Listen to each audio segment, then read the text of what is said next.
De fragiles silhouettes et des visages émaciés.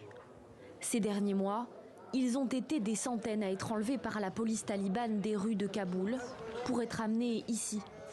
Une ancienne base militaire, transformée en centre de réhabilitation pour drogués.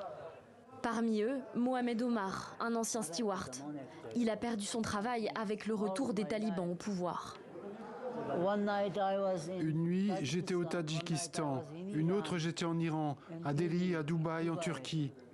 Je réfléchis toujours beaucoup parce que j'ai perdu toutes mes affaires, toute ma vie.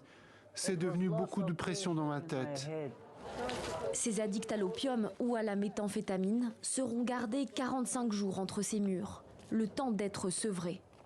Pourtant, pour beaucoup, il ne s'agit pas du premier séjour au centre. L'institution dispose de 1000 lits, mais 3000 patients s'y entassent.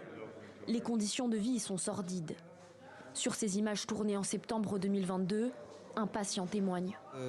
Cet hôpital a de sérieux problèmes logistiques. Il n'y a pas de bonne nourriture. Nous mourrons de faim ici.